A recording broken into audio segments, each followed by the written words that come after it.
Hello and welcome to Mighty Obstacle Studios' month in review for December 2024. There's been some serious problems this month. Thankfully, not with the game, but getting the time to work on it. That's where there's been issues. It's Christmas time, it's what happens, but there were other things that got under the hood. Though I wanted this section to be larger, I did what I could in my days off. I got some tips recently on Blender animating and found out there's a smarter way to do keyframing properly, as if it were a 2D animation. I wonder why the guy that made Necrolepsy would like that.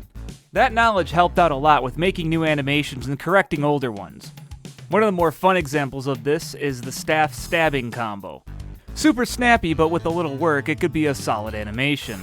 I've also adopted some smarter timescale controllers with animations. Before, Scout was controlled by a single timescale. Now, multiple animations have completely separate timescales, and I can speed or slow them down however I want. Oh yeah, Scout has crazy combos now. These were something that Devil May Cry 3 and only 3 had, where if you mash a button during a specific combo, you will go into a brand new move. I don't exactly have the mashing part down because I've been wondering how I can do that with people that have disabilities with mashing. In fact, during a crazy combo, you can just mash or hold the button down. So I'll probably make it so that you can hold it down to go into a combo. It's fun to use though, and you get more hits depending on your rank. I know Devil May Cry 3 also made it so that enemies stayed alive while performing it so that you could finish them off with this move, so this is still a work in progress. I'm not 100% sure if they're even going to stay. I'm just going to see if they work well, and if they do, then I guess they're staying. Due to feedback from the recent Christmas public alpha, by the way, you can still play that right now, check out the Patreon to get it, there's been a slew of level design changes that are both coming up and retroactively done. I've noticed that the combat rooms in Trainyard Tantrum seem to give people a tantrum. Why did I write that? I decided to flatten them up, and honestly, it plays a lot better. I'm going to miss those slopes a lot, though.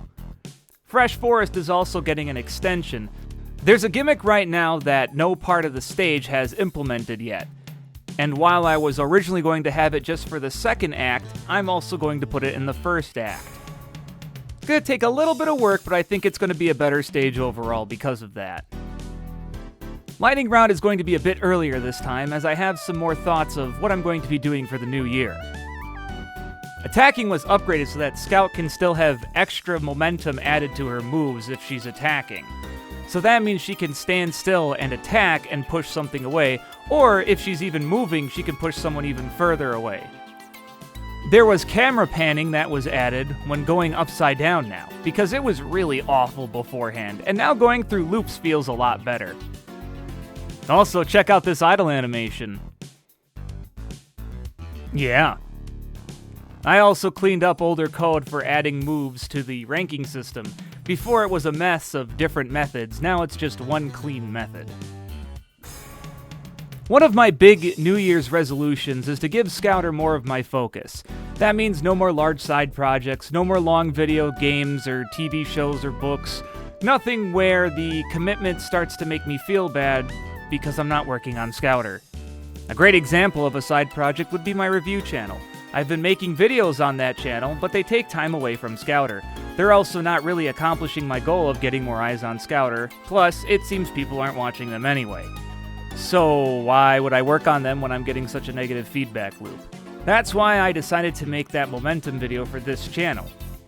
I'm starting from the beginning again, but that video actually brought new people here and didn't take time away from Scouter. Oh, how nice. A positive feedback loop. Of course, I am an adult and I can drop something and get to Scouter. Though, when my free time from work is more Scouter work, don't be shocked if I play or watch something that's a bit short to lessen the load. Hey, I can't be a dull boy after all. I did a test of that with something much shorter, and you'll hear more about that soon. Of course, all of this would be a lot easier if making Scouter was my full-time job. If you'd like to make that somewhat possible, check out the Patreon for Mighty Obstacle Studios. We also have other social medias, with YouTube and X being big ones. Remember, that Christmas Alpha is still available. As well, I did have a recommendation, and that was a test of something shorter that you're going to hear about now. That game would be Record of Lodoswar, Deedlit and Wonder Labyrinth. This is a fantastic follow-up to the original books, and also serves as a prequel to the new novel that takes place 100 years later, of which the books also has the same protagonist as this game, Deedlit. She actually made me like elves, that's how much I like Deedlit. It was a super compact and awesome game though, filled to the brim with lore, a pretty short campaign at about 5 hours to beat, and a fun system that was basically Ikaruga's mechanics of switching attack types. It's totally fine though, I just didn't think it would be Ikaruga. So next month, lots of programming, lots of art, lots of animation. It's basically going to be lots. I know how to better pace myself with this, and it's going to be more fun seeing progress as I go. I'm a bit worried about getting boss battles to work, but I'm going in headstrong. See you all next time.